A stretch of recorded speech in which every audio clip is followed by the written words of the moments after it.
नहीं, कब मैं है परीक्षा पुराने बताओ। वीडियोस देख के कर लूंगा। इंटरनल कब तो है गुरुजी परीक्षा अगले महीने होंगे, और मुख्य पेपर तो बताओ। मई में होगा। अच्छा, वाक्य पदीय में क्या लगा है? वाक्य पदी वो पूरा सिलेबस गुरुजी देखना पड़ेगा मेरे को, मैं देखा नहीं हूँ। देख के बताना, पढ़ा देंगे। जी। वैसे तो आप पहले, चलो एक महाभाष्य तो पहले बहुत अच्छे से पढ़ा दिया है, हालांकि तो करा देंगे, दोबारा करा देंगे कोई। अगर अगर कोई दिक्कत ना हो तो, नहीं तो मैं पुराने वीडियोस देख लूंगा, यूट्यूब पे डले हैं, देखे देखते मैंने। हैं, भेजना सिलेबस भेजना, ठीक है। ठीक है गुरुजी, ठीक, धन्यवाद। चलिए भैया, तो क्या है आपका अभी? जैन दर्शन। ठीक, इसके कितने कितने नाम हैं? बहुत सारे नाम है इसके ना, बहुत नामों से जानते हैं इसको। कौन कौन नाम है इसके? बोले अनेकांतवाद, स्यादवाद, सप्तभंगी नय, अर्हतवाद, नयवाद, बहुत नाम है। नहीं है? क्यों जी? है? आवाज आ रही है मेरी? जी आ रही है जी सर। अब देखिए, दर्शन, हम लोग दर्शनों का सामान्य परिचय पढ़े थे। दर्शन दो भागों में बांटे जाते हैं, आस्तिक नास्तिक, उधर हम लोग नहीं जाएंगे अभी, है ना। वो हम लोग बहुत पंचायती करके वहां पे आ चुके हैं, है ना। कौन दर्शन है और कौन नास्तिक है, कौन आस्तिक है, ये सब आप लोग जानते हैं, उसमें उधर नहीं जाना है अभी। क्लियर है ना वो तो सबको? तीन आपके चार वाक जैन बौद्ध ही आपके नास्तिक हैं, उनमें से एक दर्शन हम लोग जैन दर्शन भी पढ़ने जा रहे हैं। ठीक है ना। अब कुछ लोग ऐसा मानते हैं कि जैन बौद्ध दोनों अलग हैं, कुछ लोग ऐसा मानते हैं कि जैन बौद्ध एक ही है, अर्थात एक ही वृक्ष की दो शाखाएं हैं। क्योंकि नास्तिक हैं इसीलिए वो लोग ऐसा कहते हैं, है ना, कि अलग नहीं है ये उनका मानना है। ठीक है, उनका क्या मानना है ये आपको समझ में आया? देखते हैं भी करके।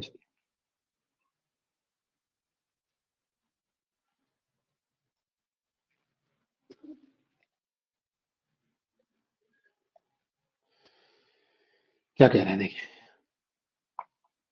कह रहे हैं केवल जानकारी है, जहां वो इम्पोर्टेंट होगा मैं बता दूंगा आपको। ठीक, जहां इंपॉर्टेंट होगा वहां बताऊंगा, है ना। कलर बदल देता हूँ, चलो। जहां इंपॉर्टेंट होगा वहां रेड से करूंगा, ठीक, तो उसको ध्यान रखना। कह रहे हैं जैन बौद्धयो मध्य नास्ति कश्चन भेदा, क्योंकि मान लो आपको लिखने पड़े तो आप लिख भी दो ना, लिखित परीक्षा भी होगी ना, तो लिखित भी दो, लिखित परीक्षा में भी तैयारी कर लो।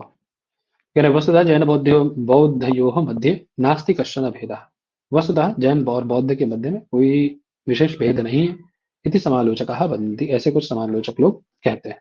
ठीक, उभयोः प्रादुर्भाव समय प्रायः समान एव भवति, दोनों के प्रादुर्भाव का समय लगभग समान है। ठीक है, क्यों? क्योंकि आप जब देखते हैं, आवाज आ रही है ना मेरी भाई? जी जी जी सर। गुरु जी। जी सर आ तो जब आप देखते हैं तो आप पाते हैं क्या, कि आपके जो जैन दर्शन के जो आदि प्रवर्तक आचार्य हैं वो कौन है? आवाज आ रही है मेरी भाई? महावीर बोलो। स्वामी। ऋषभ देव। ऋषभ देव है भैया। ठीक, अब ऋषभ देव वो जो आपके भगवान कृष्ण के उसमें आपका मिलता है, क्या बोलता है, इसमें आती है कथा ना उनकी, ऋषभ देव जी की, भागवत जी में, है ना। तो वो है ऋषभ देव। ठीक, और इनके कौन है बौद्ध दर्शन के? गौतम बुद्ध। हम्म, यही है ना। है सर। जी जी। तो पता नहीं किस आधार पे वो लोग बोलते हैं, लेकिन अब बोलते हैं तो कुछ रहा होगा, नहीं समझ में आता है। ठीक है, देखना, क्योंकि ये 500 कितना बताया अभी, 563 63 के आसपास रहे गौतम बुद्ध, है ना, ईसवी ईसा पूर्व, है ना।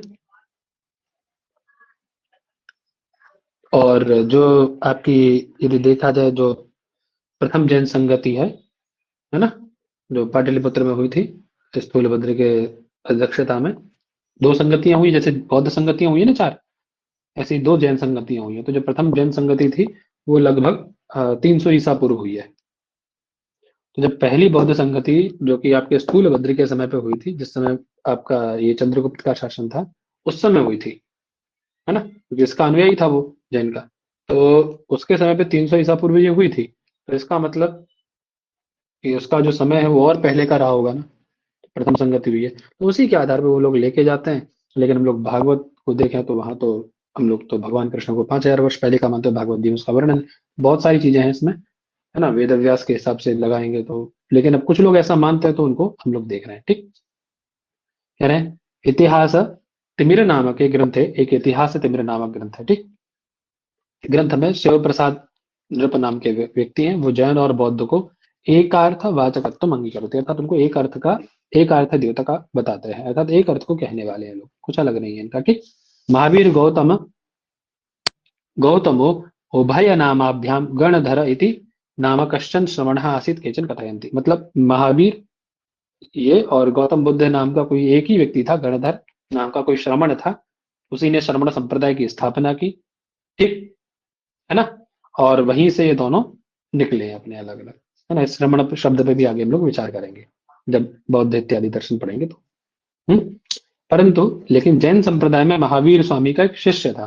ठीक है, एक जो 11 शिष्य थे, वो 11 शिष्य गणधर के नाम से जाने गए। ठीक है ना। उनमें ये जो पृथ्वी वसु भूति इत्यादि के 3 पुत्र, कौन, इंद्रभूति वायुभूति और अग्निभूति, है ना।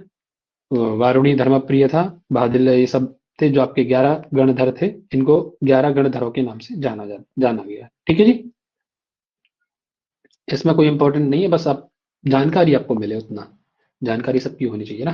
कह रहे जिन संबंधात जैन शब्द निष्पद्य थे, जैन शब्द से ही आपका जैन शब्द बनता है ना। जैन शब्द अमर सिंह है ना, अमर सिंह कौन है जानते हैं ना, कौन है, अमर कोशकार ना। ठीक है, अपने नामलिंगानुशासन यानी अमर कोश के नामलिंगानुशासन में प्रकरण है ना, बुद्ध के पर्यायवाचियों में दिए हैं। सर्वज्ञा सुगतो बुद्धो धर्मराज तथा कथा समद्ध भद्रो भगवान मार्जिल्लो को जिज्जिना। ठीक है, उनको जिन कहा गया है ना। षडभिज्यो दश बलो द्वयवादी विनायक, सभी सारे के सारे किसके नाम है, सारे के सारे किसके नाम दिए गए हैं भाई, आवाज आ रही है मेरी, जी। किसके नाम है सारे के सारे, बोलते क्यों नहीं हो, सारे किसके पर्याय हैं, मेरे हैं आपके हैं। अरे क्या पढ़ रहे हो आप लोग भाई, किसके नामों के पर्याय हैं ये जो दिए, गिना दिए यहां से यहां तक के हैं, बौद्ध दर्शन, हैं किसके, नरेंद्र मोदी के, जैन दर्शन,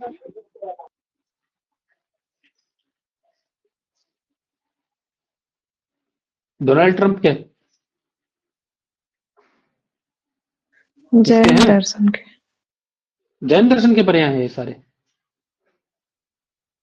नहीं नशा सर, वशा करके तो नहीं सुगत बैठे बौद्ध का है, बौद्ध अमर का सिंह है। का जो अमर कोश जी। हैं?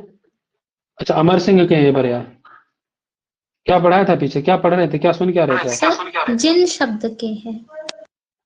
कमाल करते हो। बुद्धस्य पर्यायवाचकत्वेन अमर कोश में बुद्ध के पर्यायवाचियों के रूप में उपस्थापित किया गया है। कमाल करते सब।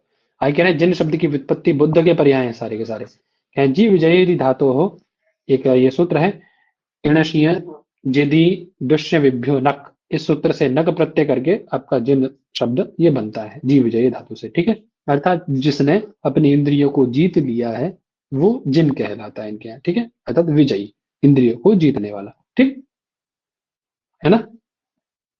इसी का एक पर्यायवाची है अरहत। ठीक है, वही कह रहे जिनस से पर्यायवाची, जिन अरहत बुद्ध इत्यादि ये सब पर्यायवाची बताए गए हैं। ठीक, समझ में आ गई।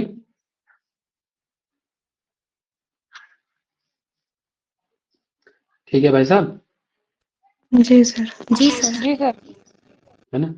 अब अरहत जो है वो जिन्हों को कहा जाता है, अरहतवाद या अरहतवादी जिन होते हैं। लेकिन पुराणेषु बौद्धा एवं अरहता है इति प्रोक्ता है, पुराणों में जो बौद्ध हैं उन्हीं को अरहत बताया गया है, अर्थात वे ही अरहत हैं। समझ में आई बात, है ना। यही षड्भिज्य होते हैं। ठीक है ना। अब षड्भिज्य क्या है, 6 चीजों को जानने वाले। कौन? वो ये दिव्य चक्षु, श्रोत्रम, है ना, परिचित्त ज्ञानम, दूसरे के चित्त का ज्ञान, मन का ज्ञान, है ना, पूर्व निवासानुस्मृति, पूर्व कहाँ थे हम, क्या इस हम थे, उसका आत्मज्ञान अपना, वियोद्गमन है, काय व्यूह सिद्धि, ये 6 अभिमत हैं। इसीलिए इनको क्या कहा जाता है? षडभिज्य कहा जाता है। ये ध्यान रखना, षडभिज्य, इनको जो बौद्धों को ये ऊपर ऊपर पड़े थे ना, षडभिज्यो दश बलो, जैनों को भी कहा है, बौद्धों को भी कहा है। अब आपसे पूछ लेगा कि षडभिज्य का मतलब क्या है, क्योंकि दोनों दर्शनों से संबंधित है, चाहे आप जैन से मान के ले लो चाहे बौद्ध से मान के ले लो, आप कहोगे कि उसमें तो है ही नहीं, है ना, तो ये सब नहीं चलेगा वहां पे। ये आपसे पूछ लेगा कि षडभिज्य कौन नहीं आते, ठीक, तो ये ध्यान रखना है। क्या है? दिव्य चक्षुश्रोत्र, परिचित्त ज्ञान, पूर्व निवासानुस्मृति, आत्मज्ञान, वियतगमन और काय व्यूह सिद्धि, ये षट अभेद है ना।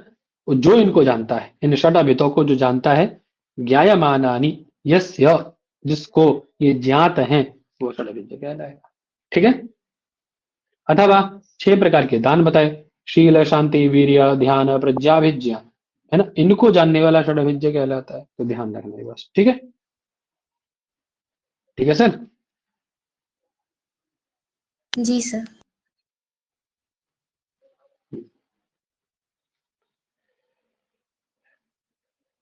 कहीं कहीं जो जिन देवता है, जिन देवता देवता नाम मानी षट प्रतिपादन, इन जिन देवताओं के जो नाम है 6 बताए गए हैं। कितने नाम बताए गए इनके? 6 बताए गए हैं, ठीक है। ये वेद विरोधी है, सब तो पता ही होगा, है ना। कौन कौन? सर्वज्ञ, वीतराग, अरहन, केवली, तीर्थ, है ना, तीर्थकृत, जिन, तीर्थकृत और जिन, ये 6 है ना। सर्वज्ञ, वीतराग, अरहन, केवली, तीर्थकृत और जिन, 6 हो गए ना, ये 6 देवताओं के नाम, ठीक है ना। वस्तुतः जिन शब्द का जी अर्थ जो है वो बुद्ध या पंडित होता है। हम्म जैन, जैन धर्म है, इसके प्रवर्तक कितने हैं? कितने प्रवर्तक हैं इसके? कितने प्रवर्तक हैं? 24 24 चतुर्वेद तीर्थंकर इसके, 24। हाँ, याद रखना, ठीक है, 24 इसके प्रवर्तक है, ठीक है सर, जी। जी है ना, है ना। अब सबके अलग अलग नाम हैं, आदि प्रवर्तक कौन है इनके, तो अब हम सब लोग आगे देखेंगे भी, है ना। इसीलिए, और कह रहे हैं, जैन दर्शन से प्रवर्तकेशु कस्यापि एकस्य नाम न श्रूयते, प्रवर्तकों में किसी एक का नाम नहीं सुना। जैसे बौद्ध दर्शन के प्रवर्तक कौन है? गौतम बुद्ध है ना, जी सिद्धार्थ गौतम है। लेकिन यहाँ एक व्यक्ति का नाम नहीं है, 24 तीर्थंकरों के नाम आते हैं, ठीक, क्योंकि उन्होंने अपने इस धर्म के प्रचार प्रसार में अपनी भूमिका निभाई है। बस ये है कि आपसे ये पूछ लिया जाएगा आदि तीर्थंकर कौन है, ऋषभनाथ है, सेकंड नंबर के तीर्थंकर कौन है, अजितनाथ है, तीसरे कौन है, संभवनाथ है, अभिनंद स्वामी है, सुमितनाथ है। तो बस मैं ये कहूंगा 24 के 24 याद ना करके कम से कम एक काम कर लेना, 5 आगे के और 5 पीछे के याद कर लेना। समझ में आ गई बात? ठीक है सर, जी सर। जी भैया है ना। हाँ, उनका नाम और उनके जो चिन्ह है, जैसे मान लीजिए ऋषभनाथ है, तो ऋषभ, ऋषभ यानी वृषभ भी बोलते हैं हम लोग, है ना, तो देखो उसका वृषभ हो गया है, ठीक है। अजितनाथ, हाथी को क्या किया जाता है? नाथा जाता है, हाथी, अस्थि, नाथ, ठीक है ना। तो ऐसा करके कुछ ऐसा बना लेना अपना, हम्म ठीक है। थोड़ा उनके चिन्ह देख लेना एक बार, बस जैसा रटन, हाँ, चैट्रिक बना लेना। ऐसे ही नीचे से भी 5 देख लेना जरा, ठीक है, क्योंकि इनसे प्रश्न आता है। अंतिम तीर्थंकर वर्तमान महावीर है 24 में, 23वें कौन है, 22वें कौन है, 21वें कौन है, ऐसा करके याद कर लेना। 21, 22, 23, 24 तक याद कर लेना ये, और 5 ऊपर के याद कर लेना, ठीक है ना। नेमनाथ, नेमीनाथ, जी पार्श्वनाथ, वर्धमान, ठीक, ये ध्यान रख लेना, याद रहेगा। जी जी सर। जी कह रहे हैं इनमें से आदि जो तीर्थंकर हैं, एतेषु आद्य ऋषभदेव भवति, आदि तीर्थंकर इनके ऋषभदेव हैं, इनको आदिनाथ के नाम से जाना जाता है, ठीक। ऋग्वेद में इनको अरिष्टनेमि इति नामना ज्ञायते, अरिष्टनेमि इस नाम से ऋग्वेद में इनको कहा गया, ठीक है सर। वो स्वस्ति न इंद्रो ने मंत्र दे दिया, ठीक, ध्यान रखना बस, है ना। अब मान लो कोई जैन धर्म का अनुयायी बनाने बैठ गया पेपर तो पूछ लेगा ये सब चीजें हैं, क्योंकि हमारे देवता का नाम देखो वहां पे है। बताओ चलो अच्छा। ठीक है,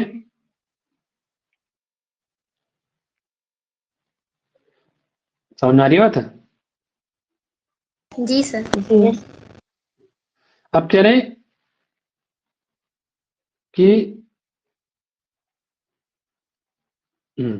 द्वाविंशत्तमः तीर्थंकरः एव अत्र अरिष्टनेमीति नाम्ना वर्तते। कुछ लोग ऐसा कहते हैं कि ये जो अरिष्टनेमी नाम है ये ऋषभदेव का नहीं है, अपितु इनके 22वें तीर्थंकर है। कौन थे 22वें तीर्थंकर जी? नेमनाथ या नेमीनाथ? नेमीनाथ है सर। नेमनाथ। नेमिनाथ देख लिया पहले, है ना? तो 22वें तीर्थंकर जो है वो नेमीनाथ है, और 21वें कौन है? नेमनाथ। हैं? नेमनाथ। 21वें नेमिनाथ नेमनाथ। नेमनाथ। 23वें कौन थे? पार्श्वनाथ है सर। पार्श्वनाथ। अच्छा, तीसरे कौन थे तीसरे? संभवनाथ है सर। संभवनाथ। शंभुनाथ ठीक है, चलिए तो बात समझ में आ गई। कुछ लोग ऐसा मानते हैं, है ना? और आपके श्रीमद् भागवत में बुद्ध को जिनसुत ऐसा करके कहा गया है ना। अब पूछा क्या जाएगा आपसे, ये श्लोक दे दिया जाएगा है, बोले बौद्ध दर्शन का ये जो श्लोक है बौद्ध दर्शन के विषय में कहाँ से लिया गया है श्लोक।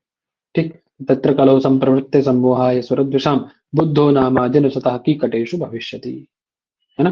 बुद्धो नामा जनसुतः कीकटेषु, कहाँ से लिया गया है, किस ग्रंथ से है श्लोक? तो आप कोई बौद्ध दर्शन वहां दिए, बौद्ध दर्शन के ग्रंथ दिए होंगे, भागवत दिया गया होगा, तो आप भागवत छोड़ के बौद्ध दर्शन के ग्रंथ पे लगा दो, क्योंकि बुद्ध के विषय में आ रहा है। या जैन दर्शन का ग्रंथ, जैन दर्शन का ग्रंथ होगा कोई, आप उस पर लगा जाओगे। समझ गए? ऐसा नहीं है लेकिन, है ना।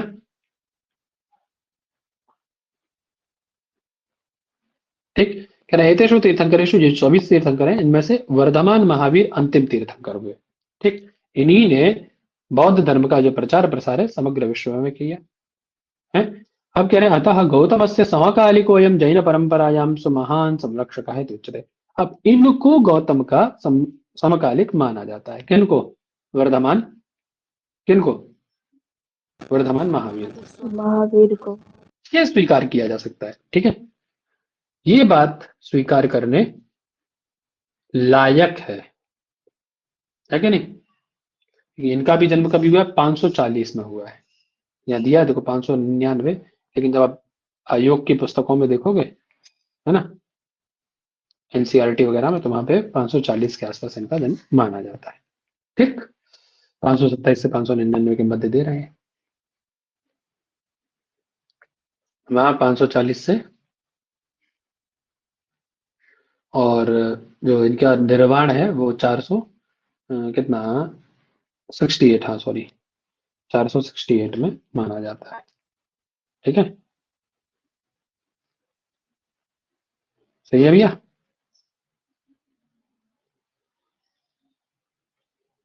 है ना, चलिए तो बात समझ में आ गई। समय में इतना ध्यान देने वाला जरूरत नहीं है, समय में इतना नहीं पूछा जाता है, सब जो चीज पूछी जाएगी वो बता दूंगा मैं। ठीक, तो अंतिम तीर्थंकर ये है ना, उन्होंने ज्यादा प्रचार प्रसार किया, गौतम के समकालिक है। कह रहे हैं, जैन दर्शन संप्रदाय अंतिम चतुर्विंशति तमो तीर्थंकर वर्धमान महावीर तमिल भाषायाम अरुक देवन इति उच्यते। इनको अरुक देवन के नाम से वहां पे पूजा जाता है। ठीक, और भी नाम इनके वीर, वीर प्रभु, सन्मति, यति वीर, जात पुत्र इत्यादि नाम इनके हैं, है ना। इनको बौद्ध पाली साहित्य में क्या कहा जाता है? दिगंठनार पुत्र या ज्ञात पुत्र कहा जाता है। पुत्र को पुत्र प्रयोग किया जाता है वहां पे। ठीक, तो निगंठनार पुत्र या ज्ञात पुत्र किसके लिए प्रयोग हुआ है? महावीर क्यों जी? स्वामी के। वर्धमान महावीर। ठीक है ना, समझ में आ गई बात। जी सर। जी जी कह रहे प्राचीन वैशाली नगरस्य, यानी वर्तमान में वैशाली मतलब बिहार, है ना, राजधानी थी। ठीक, 16 महाजनपद जब आप पढ़ोगे तो वज्जी की संभवतः राजधानी वैशाली है ना।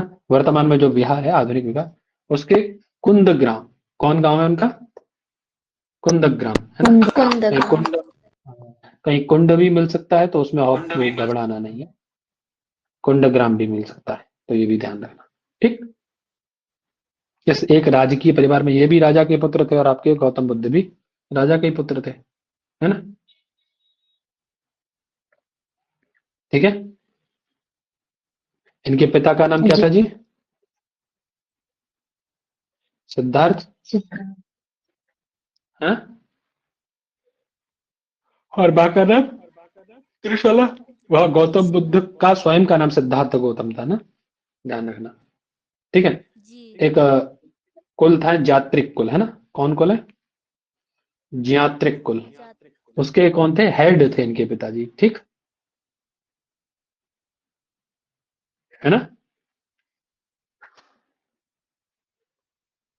है ना। चलो अभी इसके विषय में और दिखा देंगे, इनका परिचय भी करा देंगे आपको अच्छे से। और अस्य जन्मना प्राक माता त्रिशला अद्भुतान स्वप्नान अपश्यत। इनके जन्म से पहले इनकी माँ ने अच्छे अच्छे सपने देखे हैं। श्वेतांबराणाम मतानुसारम, श्वेतांबर, दो संप्रदाय हैं ना इनके यहाँ पे, श्वेतांबर और दिगंबर। जो एक देखा हुआ जैनों में, एक तो सफेद कपड़े वाले होते हैं, सफेद सफेद कपड़े पहन के चलते हैं, है ना, और एक एकदम नंगे पुंगे रहते हैं, वस्त्र त्याग करके रहते हैं, दो होते हैं इनमें। ठीक, तो कह रहे हैं उनके अनुसार वे स्वप्न, जो श्वेतांबर थे उनके अनुसार वे स्वप्न कितने हैं? 14 हैं, और दिगंबरों के अनुसार वे 16 हैं। ठीक, कौन कौन है? तो एक चार दांत का हाथी देखा, वृषभ देखा, सिंह देखा, लक्ष्मी को देखा, माला को देखा, पूरा चंद्रमा, उज्जवल सूर्य, पताका, कलश, हृदय, समुद्र, रथ, अलंकार, धूमहीन अग्नि, मतलब बिना धुएं की आग देखी है, मीन युगल, हीटर वीटर देखा होगा नहीं, शंख देख लिया, ये सारे के सारे थे। ठीक है सर, इसी से उनका गर्भ जो है वो प्रभावित हुआ। ठीक है, और जब वो उधर गौतम, लगभग इनकी सिमिलर है कहानी। गौतम बुद्ध जो है, इसीलिए लोग कहते हैं कि अलग नहीं है। ये क्या है उनका, क्या है, उनकी माँ ने क्या देखा था कि कोई श्वेत हस्ती हमारे वो उधर में प्रवेश कर रहा है, रास्ते में जाते उनका जन्म, ऐसा करके उनका अलग है। इसीलिए लोग उसको सिमिलर बताते हैं। ठीक, कह रहे हैं महावीर से परिवार सदस्य से ज्येष्ठ भ्राता नंदीवर्मन। इनके बड़े भाई कौन थे? नंदीवर्मन थे। ज्येष्ठ भाई की पत्नी ज्येष्ठा, बहन इनकी सुदर्शना थी। पत्नी इनकी कौन है पंडित जी? क्या नाम है? यशोदा। यशोधरा नहीं है, हाँ यशोधरा नहीं, यशोधरा को हटा देना, यशोदा नाम है इनकी पत्नी का। क्या नाम है? यशोदा। हाँ, और इनकी पुत्री का नाम है प्रियदर्शना। उनके पुत्र का नाम राहुल था, इनकी पुत्री का नाम क्या है? प्रियदर्शना है। ठीक है ना। इनके अंकल थे जिनका नाम सुपार्श्व है ना, सन इन लॉ है जामाह, कन्या की कन्या शेषवती, यानी प्रियदर्शना की बेटी शेषवती। इनके जो ससुर थे वो चित्रशत्रु, हमें रिश्ता छोड़ने चलाना है इनके साथ में, है? कह रहे हैं इन्होंने कितनी उम्र में? महावीर 63 वर्षे गृहम त्यक्त्वा संन्यासं स्वीकृतचकार। 30 वर्ष की आयु में इन्होंने अपना घर त्यागा था, और उन्होंने 29 वर्ष की उम्र में, बस ये अंतर है, याद रखना। उन्होंने, जो आपके गौतम बुद्ध आप पढ़ेंगे तो उन्होंने 29 वर्ष में, और इन्होंने 30 वर्ष में। ठीक, 30 वर्ष में। समझ में आई बात? इनकी जो तपस्या है वो 12 वर्ष की है। किसकी?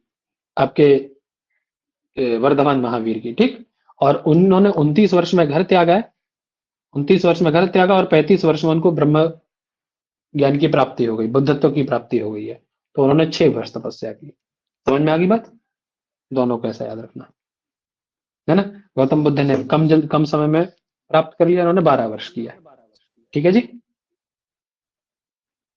जी वही कह रहे, देखो लिखा है ना, द्वादश वर्षाणि यति रूपेण कालम यापयित्वा सिद्धिम संप्राप्य। और उनकी संज्ञा क्या हो गई? उसके बाद अरिहंत नाम से उनको जाने लगा है। अरिहंत पद का मतलब क्या है? बोले जैन सिद्धांत में इसको मोक्ष का अधिकारी कहा जाता है, अरिहंतों को। ठीक, इनके एकादश शिष्य जो कि गणधर के नाम से प्रसिद्ध हुए, है ना। वो ये सब है, इंद्रभूति, अग्निभूति, वायुभूति वगैरह सब, ठीक है जी, है ना। कुल अवतार है इनके 26 अवतारों को बताया जाता है, इनके 26 अवतार हुए थे, ठीक है ना। जी। ठीक है,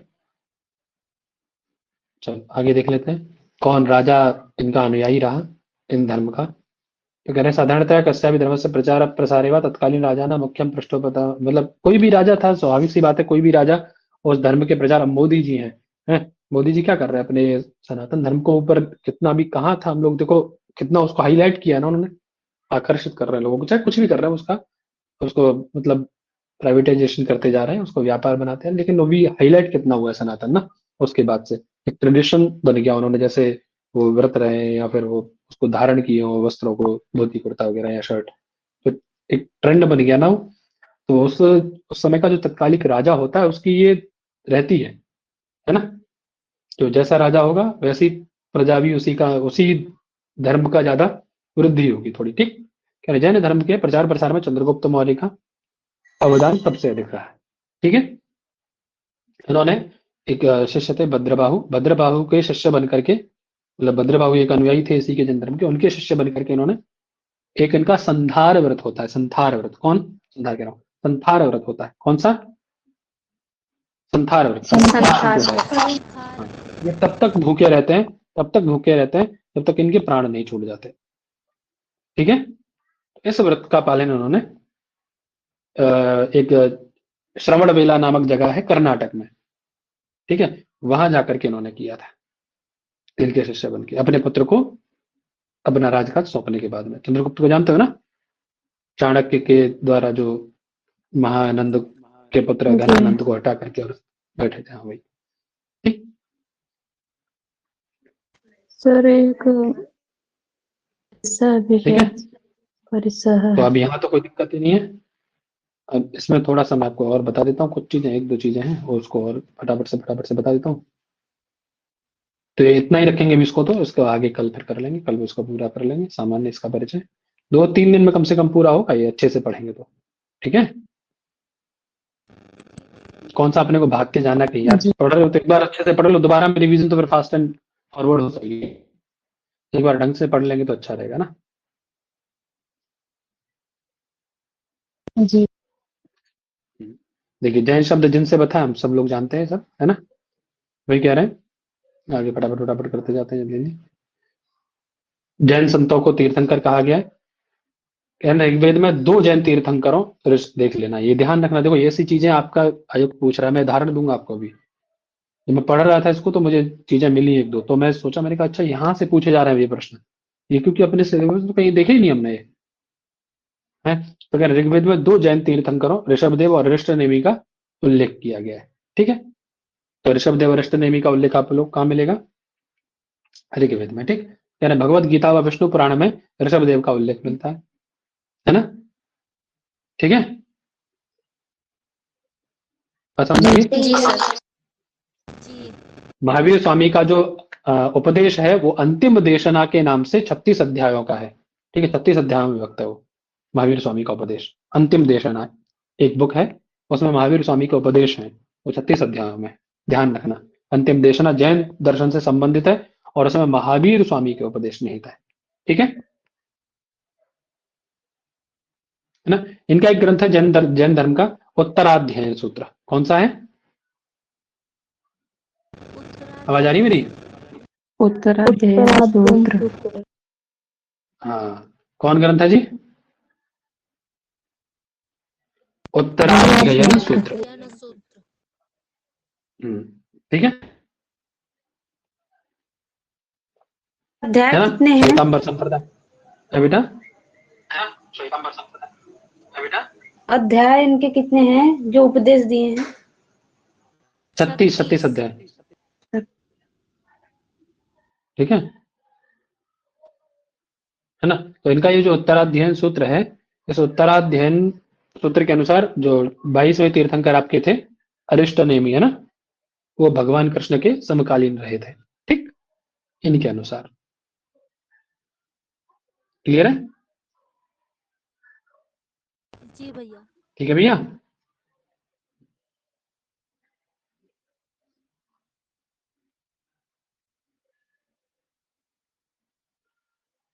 अभी आवाज नहीं ये किसका है ये देखना एक बार, ही किसका है उत्तराध्ययन सूत्र, है ना। ठीक है, मुझे लग रहा है जहां तक है ये वही है, अंतिम देशना जिसको अलग भाषा में कहा गया है ना, अंतिम देशना कह लो चाहे उत्तराध्ययन सूत्र कह लो, ये इनके द्वारा ही महावीर स्वामी का वही ग्रंथ है, क्योंकि इसमें भी वही 36 अध्याय जहां तक है ऐसा मुझे समझ में आ रहा है। चलो ठीक, उसके बाद पार्श्वनाथ आते हैं 23वें तीर्थंकर, और 24वें तीर्थंकर आपको पता ही है। और इनको पार्श्वनाथ को क्या कहा गया है? पुरुषा पुरुष पुरुषादमनीयम निर्ग्रंथ। किसका परिवार, किसका वो है, नाम है? आवाज आ रही है मेरी? पार्श्वनाथ। हाँ, ठीक है।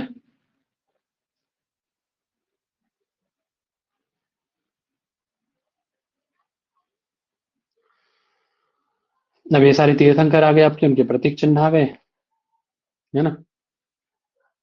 अरिष्टनेमी को भगवान कृष्ण का संबंधी माना जाता है। बताइए आप लोगों को कहाँ से मिलता है? तो उत्तराध्ययन सूत्र से वर्णन मिलता है। तो ये पूछा जा सकता है कि किस इनमें से 24 तीर्थंकरों में से किस तीर्थंकर को कृष्ण का समवर्ती माना गया, ठीक, और किस ग्रंथ से मिलता है वो ये भी याद रखना। ठीक है, ये तो सब पता ही है आपको। जन्म वैशाली में, कुंडग्राम 540 ईसा पूर्व में हुआ था, बताया था मैंने। बचपन का नाम इनका वर्धमान था, है ना। पिता सिद्धार्थ, त्रिशला माता, ठीक, चेटक की बहन थी ये, पत्नी यशोदा, पुत्री प्रियदर्शना। 30 वर्ष की अवस्था में बड़े भाई नंदीवर्धन की आज्ञा लेकर के, नंदीवर्धन पड़े थे उनके बड़े भैया थे, गृह त्याग कर दिया था। 12 वर्ष उन्होंने तपस्या की, और उनको जो है पंडित जी, पीपल वृक्ष के नीचे आपके बुद्धत्व की प्राप्ति हुई थी। किसको? गौतम बुद्ध को, है ना। और बोध गया में हुई थी। इनको कहाँ हुई है? जंभिक ग्राम में हुई है। ठीक है, तो याद रखना, जंभिक ग्राम में इसको किसकी, इनको परम तत्व की प्राप्ति हुई है। ठीक, और साल वृक्ष के नीचे हुई है, उनको पीपल वृक्ष के नीचे हुई थी। और किस नदी के समीप में? ये ऋजुपालिका नदी है। और उनकी कौन नदी है? आवाज आ रही है मेरी?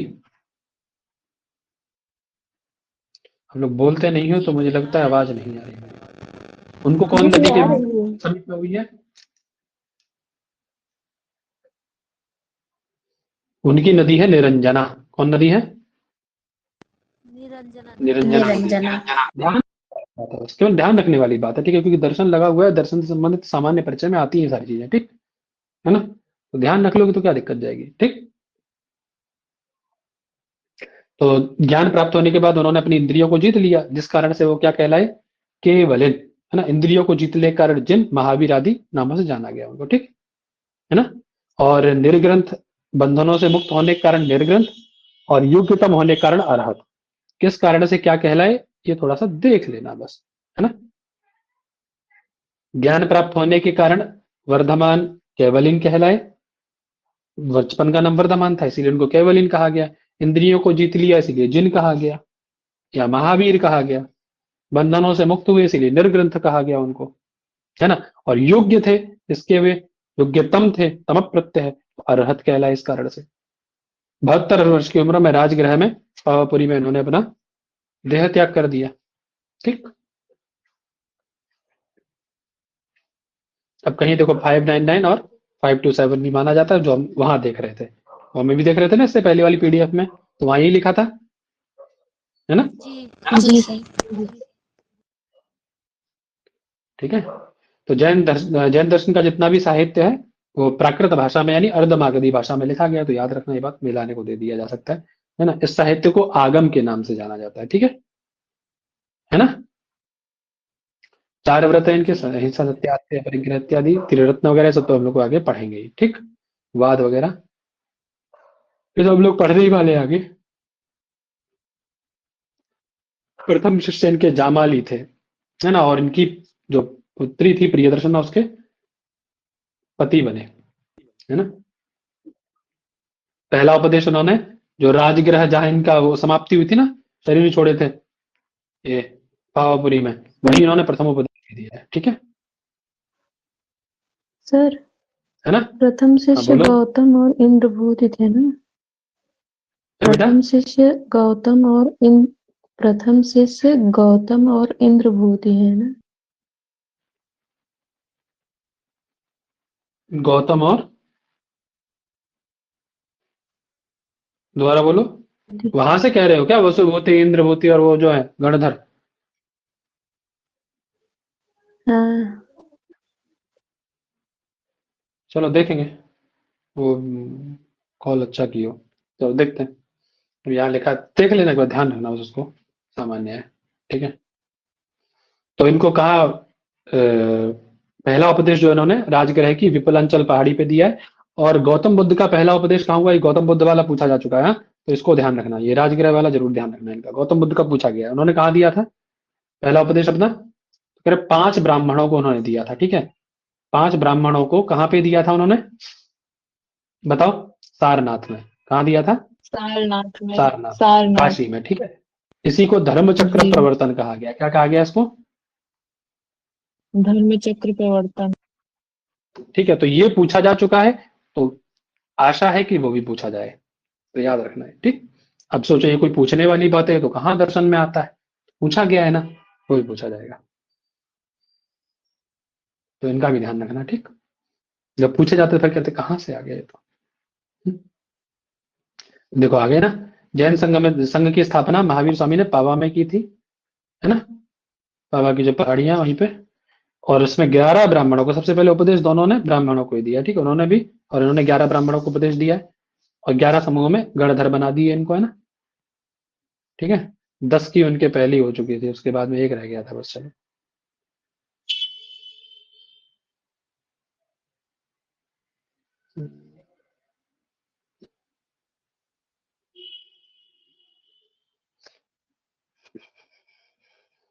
अब देखो, प्रथम जैन संगति और दो जैन संगतियां हुई हैं। पहली पाटलिपुत्र में 300 ईसा पूर्व, उसके अध्यक्ष स्थूलभद्र थे। ठीक है उस समय चंद्रगुप्त का शासन था। ठीक है ना?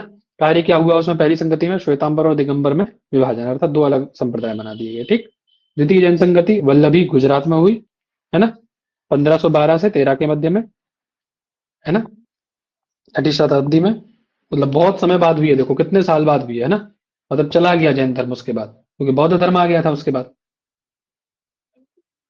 है उसके अध्यक्ष कौन थे? तो देवर्धि गणि, है ना? और उसमें क्या किया गया? जैन ग्रंथों का संकलन करके उनको लिपिबद्ध किया गया है। ठीक है ठीक है सर। अब ये ग्रंथ वगैरह आप लोग अपने जी। उसमें बहुत अच्छे से पढ़ लेंगे सर, बौद्ध धर्म है इसमें, तो इससे कुछ चीजें लेने वाली हैं, है ना? कुछ चीजें जो लेने वाली हैं उनको लिया जाएगा, उनको देख लेना एक बार। ठीक है सर। जी जी सर। जी।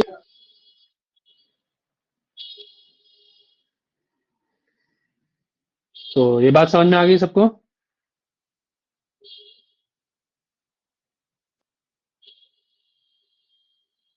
जी। देखो ये सब प्रश्न है, देखो ये सब आपके प्रश्न नहीं है क्या? बताओ मुझे, भगवान शिव का प्रथम उल्लेख कहाँ है? रुद्र के रूप में ऋग्वेद में मिलता है सबसे पहला उल्लेख, है?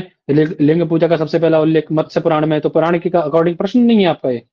हम्म कौशिक की और शतपथ ब्राह्मण में शिव के 8 रूपों का उल्लेख मिलता है। अष्टमूर्ति शिव का उल्लेख किस ब्राह्मण में है? किस उपनिषद में? कौशिक के उपनिषद, शतपथ ब्राह्मण में है। पार्वती का नाम कहाँ मिलता है? तैत्तिरीय आरण्यक में मिलता है। लो, प्रश्न नहीं है सब, बताओ। हम्म आपके प्रश्न नहीं है सब, बताओ। है भैया। अब मान लो कोई हम जैसा ही व्यक्ति प्रश्न पेपर बनाने को मिल जाए, वो तैयारी कर रहा हो, ये सब पढ़ रहा हो, आईएएस और यूपीएससी की तैयारी कर रहा हो, है? आधुनिक संस्कृत वाले भी तो करते हैं, उसको मिल जाए पेपर, बना के दे दो इससे प्रश्न। ठीक है ना? रखे? बोलो सर मुझे मतलब पीडीएफ क्या? सर ये पीडीएफ भेज दीजिएगा, कौन सा? जो जिससे अभी पढ़ा रहे थे लास्ट में।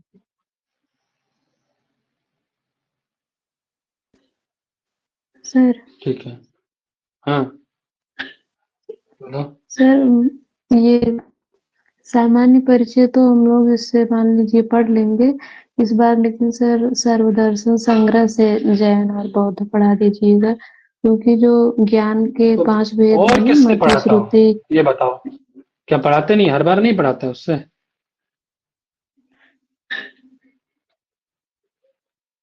बार तो एक सामान्य वो परिचय है भाई साहब, ज्ञान ये तो सामान्य परिचय ज्ञान है का लक्षण पूछा था, अवधि अवधि ज्ञान यार। का, अभी तो मैं हम लोग अभी जब मैं आपको सर पढ़े सुनो, थे।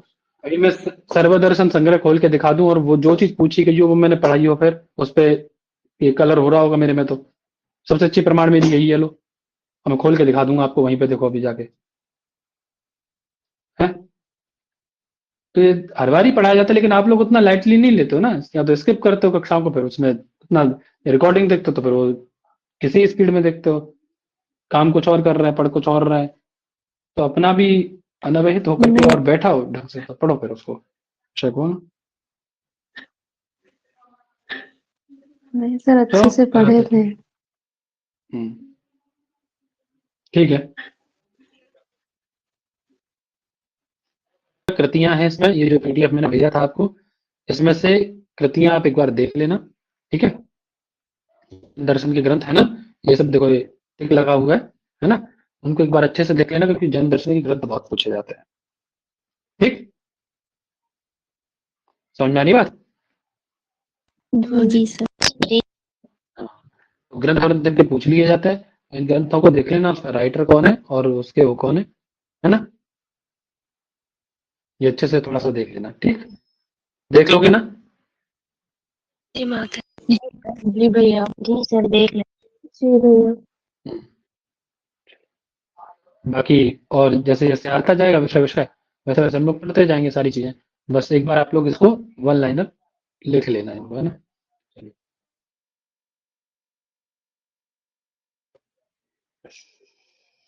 बताओ इतना, ये इतनी सब पीडीएफ पीडीएफ ये दे दी मैंने आपको। ठीक, इससे पढ़ना, इससे पढ़ाया मैंने, जो चीज यूज थी। ठीक, आप ये पीडीएफ पढ़ लेंगे, इसके बाद फिर मूल ग्रंथ पढ़ेंगे।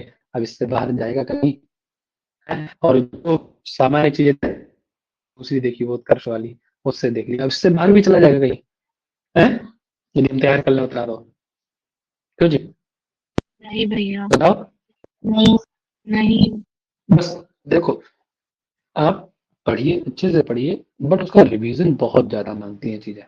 जितना आप उसको बार बार रिवाइज करोगे ना, बार बार रिवाइज करो उसको, बार बार रिवाइज करो चीजों को, एक एक विषय की आवृत्ति रट्टा लगा दो बैठ के, तब घोट दो उसको।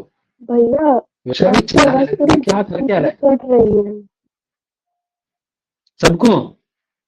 जी सर, थोड़ी किचकिच सी हो रही है। दिख रहा है तो। वो आप लोग अनम्यूट कर लेते हो तब होता है, समझ लग रहा है यहाँ पे क्या। देखिए नहीं भैया, सर, पहले नहीं हो रहा था, ये अभी हो रहा है। पहले नहीं हो रहा था मतलब समझाने में? मतलब स्टार्टिंग में नहीं हो रहा था, अभी दो थोड़ी देर पहले स्टार्ट हुआ है किचर किचर जैसा। देखो माइक बंद है। अभी हो रहा है क्या? अब देखो, अब देखो, अभी हो रहा है क्या? सही आ रहा है भैया। सही आ रही है अब। वही है भाई साहब, आप जब माइक ऑन करेंगे तो मेरा होगा गड़बड़। ठीक है, चलो। माइक ऑन बंद कर दिया कि बोलते समय खोले और तुरंत से बंद कर दिए। ठीक है, जब बोलना है खोले फिर बंद कर दिए तुरंत। क्या कह रहे हैं देखिए। हाँ, तो सर्वदर्शन संग्रह से हम लोग पढ़ेंगे, सर्वदर्शन संग्रह किनका है? आचार्य हेमचंद्र का है, आप लोग हम सब लोग जानते हैं, है ना। उन्होंने बड़े एकदम सारे दर्शनों को एकत्रित करके अच्छा, बहुत अच्छा काम किया है। इनको एक उपाधि है इनकी, कलिकाल सर्वज्ञ। इनकी उपाधि है कलिकाल सर्वज्ञ। हेमचंद्र की। आचार्य हेमचंद्र जी की, ठीक है ना। जैन दर्शन का प्रसिद्ध ग्रंथ तत्वार्थाधिगम सूत्र है, जिसके रचयिता कौन है? उमास्वाति। आप लोग उधर भी देख सकते हो, उमास्वामी भी मिलता है, उमास्वाति भी मिलता है। वहां जो मैंने वो भेजा है उसमें आप देख लीजिएगा एक बार, और मैं बाकी अलग से इसके दर्शन के पुस्तकों के आपको वो भेज दूंगा। ठीक है, चलिए, अब कह रहे हैं, देखिए अब जब आप पढ़ेंगे ना, हम लोग जो मूल ग्रंथ से मैं आपको दिखाऊंगा, तो वहां क्या है बेटा, वहां ये सिस्टम चलता है इनका। सबसे पहले आते हैं चारवाक। कौन आते हैं? चारवाक। चारवाक के बाद में आते हैं बौद्ध, ठीक है। और बौद्ध के बाद आते हैं अरहत, यानी जैन, ठीक है। अब ये जो चारवाक हैं, ये आचार्य हैं आपके हेमचंद्र जी, हेमचंद्र क्या करते हैं, पहले चारवाकों को रखते हैं, चारवाकों का खंडन कराते हैं बौद्धों के द्वारा। बौद्ध खंडन करता है, आगे आ जाते हैं, बौद्धों का खंडन कराते हैं फिर अरहत के द्वारा, अर्थात जैनों के द्वारा। समझ में आ गई बात? तो यदि आपसे पूछा जाए कि बौद्ध दर्शन प्रारंभ होता है तो चारवाक के खंडन से, और जैन दर्शन प्रारंभ होगा तो किसके खंडन से? बोलो बौद्ध बोलो पंडित। बौद्ध के खंडन से। बौद्ध के खंडन से। ठीक है। जी सर। है ना? अब क्यों ऐसा है? क्योंकि बौद्ध क्या मानता है, सारी चीजों को क्षणिक मानता है ना, क्षणिकवाद है ना बौद्धों का। तो ये जैन जो है वो क्षणिकवाद का खंडन करते होंगे, ठीक, वहीं से शुरू होता है ना, बौद्धों के क्षणिकवाद के खंडन से। तो ये ध्यान रखिएगा, सामान्य सा प्रश्न है, बहुत सरल सा प्रश्न है, और बहुत कठिन भी बन जाता है जब नहीं पढ़े, आप नहीं ध्यान दिए तो, ठीक है ना। सजाति या क्रमोत्पन्ना प्रत्यासन्ना परस्परम वक्तव्य वक्तव्यातासु संतान सच एक इति गीयते। पढ़ दीजिए फटाफट से आप लोग। सजातीयाः क्रमोत्पन्नाः प्रत्यासन्नाः परस्परं व्यक्तयस्तासु सन्तानः स चैक इति गीयते।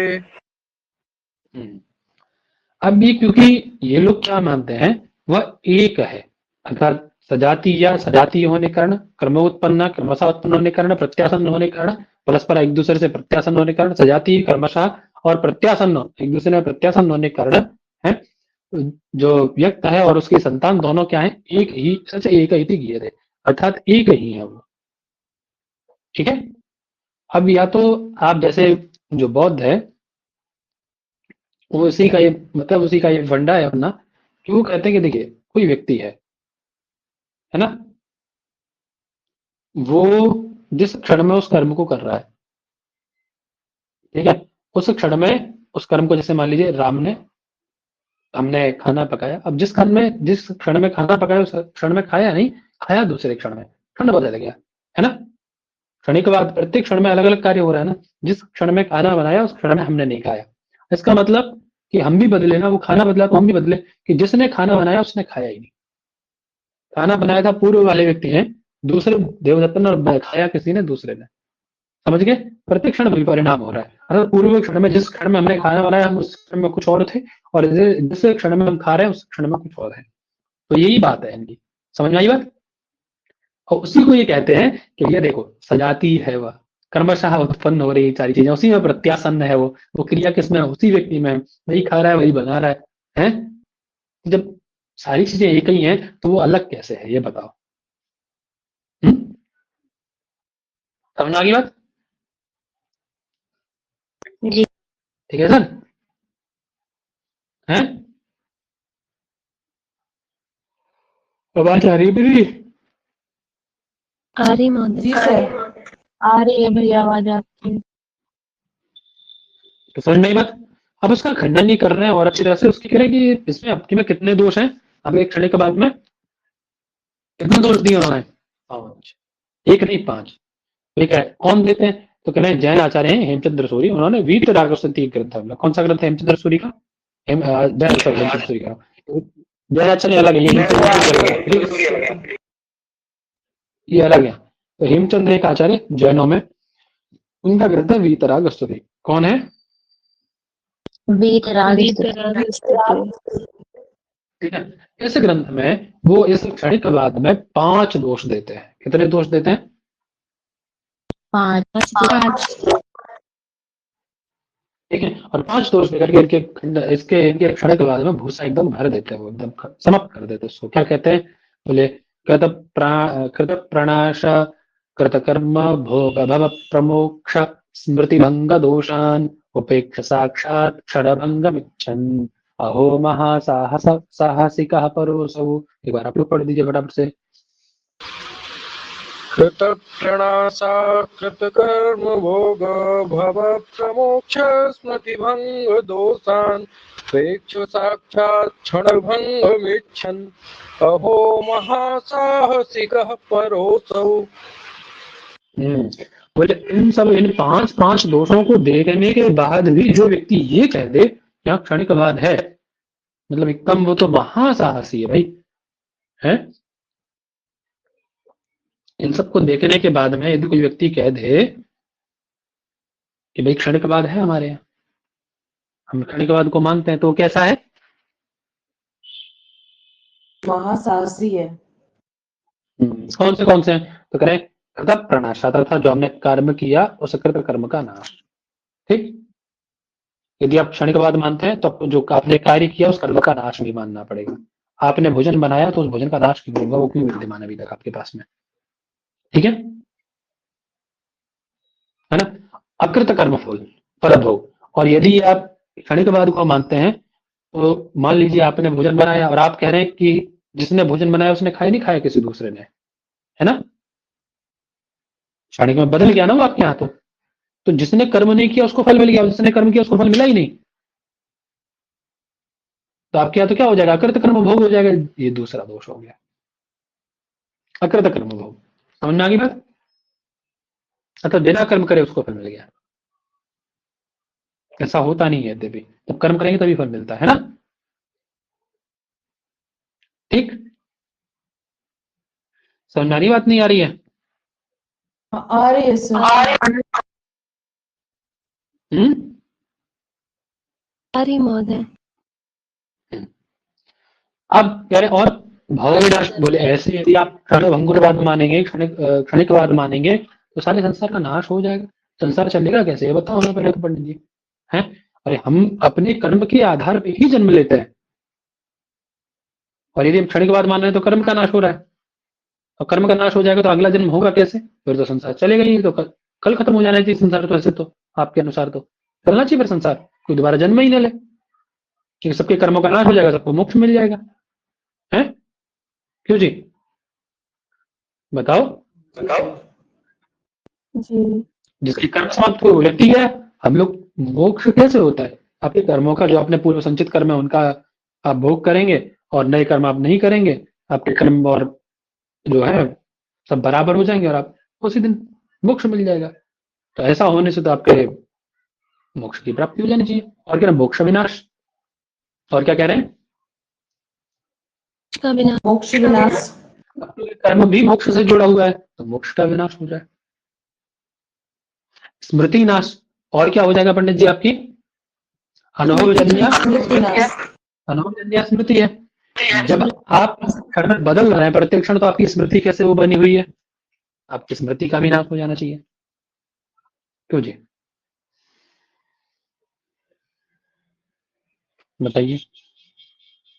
तो इन पांच दोषों को यदि आप स्वीकार करने के बाद भी यदि क्षणिकवाद को स्वीकार करते हैं तो आप बहुत साहसी हैं पंडित जी, है ना।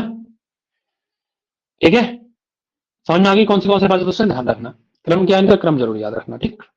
क्रम मोस्ट इंपॉर्टेंट है भाई साहब।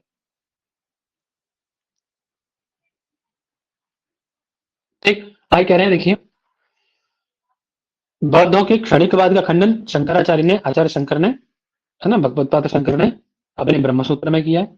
आचार्य को में जैन का भट्ट ने कहा न्याय मंजरी में, मल्ली सेन है ना, उन्होंने अपने स्यादवाद मंजरी नामक ग्रंथ में किया है। ठीक है सर,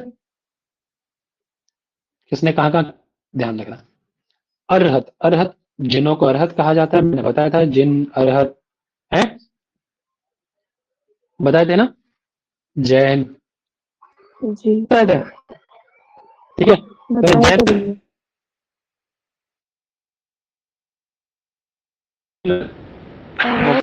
को तो आपको क्या करना चाहिए,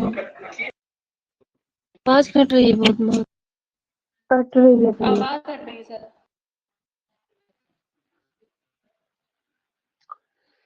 तो कैसे कट रही हो,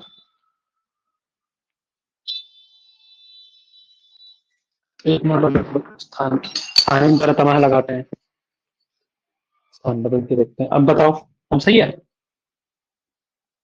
जी ये कह रहे हैं जैन कट रही है महोदय। करनी चाहिए फिर से कट रही है, यदि आपको मोक्ष की कामना कट रही है। महोदय अभी भी कट रहा है आवाज। रिटर्न जी महोदय।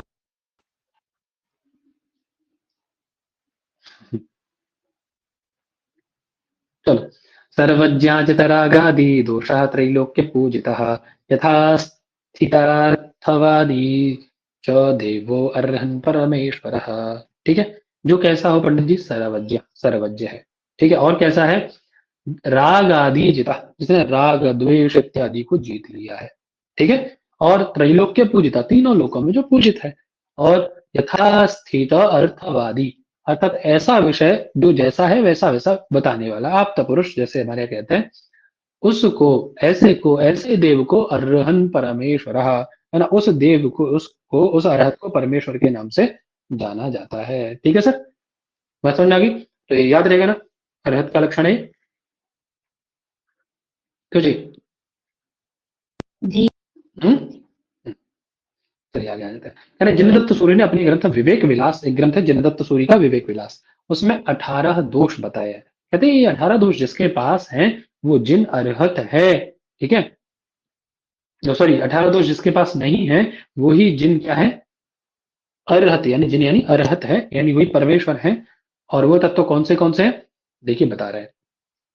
बल, भोग, उपभोग, दान, लाभांतराय, निद्रा, भय, अज्ञान, घृणा, हिंसा, रति, अरति, राग, द्वेष, अविरति, काम, शोक और मिथ्यात्व, ये सारे के सारे 18 दोष जिसके पास नहीं है, जो इनसे विरत है, इनमें रत नहीं है, वही क्या है पंडित जी, आपका अरहत है।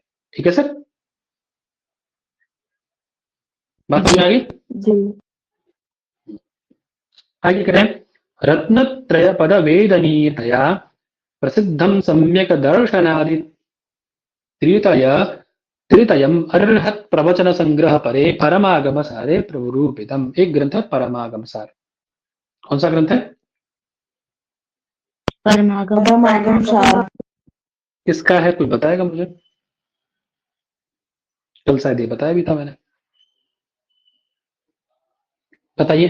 अरे देख के बता दिया करो यार, ऐसा कोई जरूरी थोड़ी ना है इतनी देर में गूगल करके बता सकते हो भाई। तो ऐसा अवार्ड तो मिल नहीं रहा है, क्यों देखा तुमने? बोलो फटाफट से, देख के बताओ, याद हो जाएगा, एक बार देख लोगे भी याद हो जाएगा यहीं पे। आचार्य कुंद कुंद सर। कुंद कुंद का आचार्य होगा भाई साहब। हाँ, कुंद कुंद आचार्य आचार्य, कुंद कुंद द्वारा रचित एक प्रमुख दिगंबर जैन ग्रंथ। कुंद कुंदाचार्य है। ठीक है, कुंद कुंदक या कुंद कुंदाचार्य, ठीक, कुंद कुंदाचार्य ठीक है। कुंद कुंदाचार्य शायद मैंने कल बताया था, मुझे ध्यान है। ठीक है, तो ये इसमें इस ग्रंथ में क्या कहा है, कह रहे हैं त्रिरत्न पद से जिनका बोध होता है, त्रिरत्न पद वेदनीयतया, है ना, और वह कैसा है, प्रसिद्धम प्रसिद्ध है ना, सम्यक दर्शन आदा, सम्यक दर्शन, सम्यक ज्ञान इत्यादि जो आपके हैं, सम्यक दर्शन, सम्यक ज्ञान, सम्यक चरित्र, त्रिरत्न है ना आपके, है ना, रत्नत्रय है ना, कौन से, सम्यक दर्शन, सम्यक ज्ञान, सम्यक चरित्र नहीं है? हाँ, तो ये कहाँ प्रसिद्ध है, कहाँ से लिए गए ये, किस ग्रंथ से लिए गए, पूछ ले आपको अभी, ये त्रिरत्न की चर्चा कहाँ की गई है? सर्वदर्शन परमागम साहब। परमागम सार में। और ये जब हम लोग कल पढ़ रहे थे तो वहां त्रिरत्न की चर्चा आई थी, ये जो कल नहीं परसों सॉरी, जो ये वाला आपका जो वाला कौन है, अरे जो बुक है जीके जी एस वाली, तो बोल रहे थे कि इसका उत्कर्ष वाली। हाँ, तो उसी में आई थी, तो वहीं लिखा था, ये वहीं बताया था कि इनका है, कहाँ तक मुझे ध्यान है। ठीक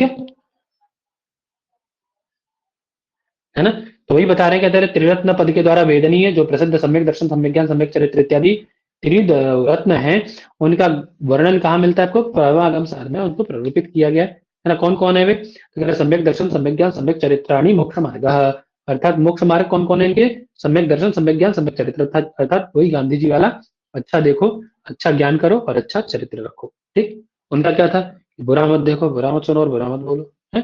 और इनका क्या है, सम्यक दर्शन, सम्यक ज्ञान और सम्यक चरित्र। ठीक, यही मोक्ष के मार्ग है।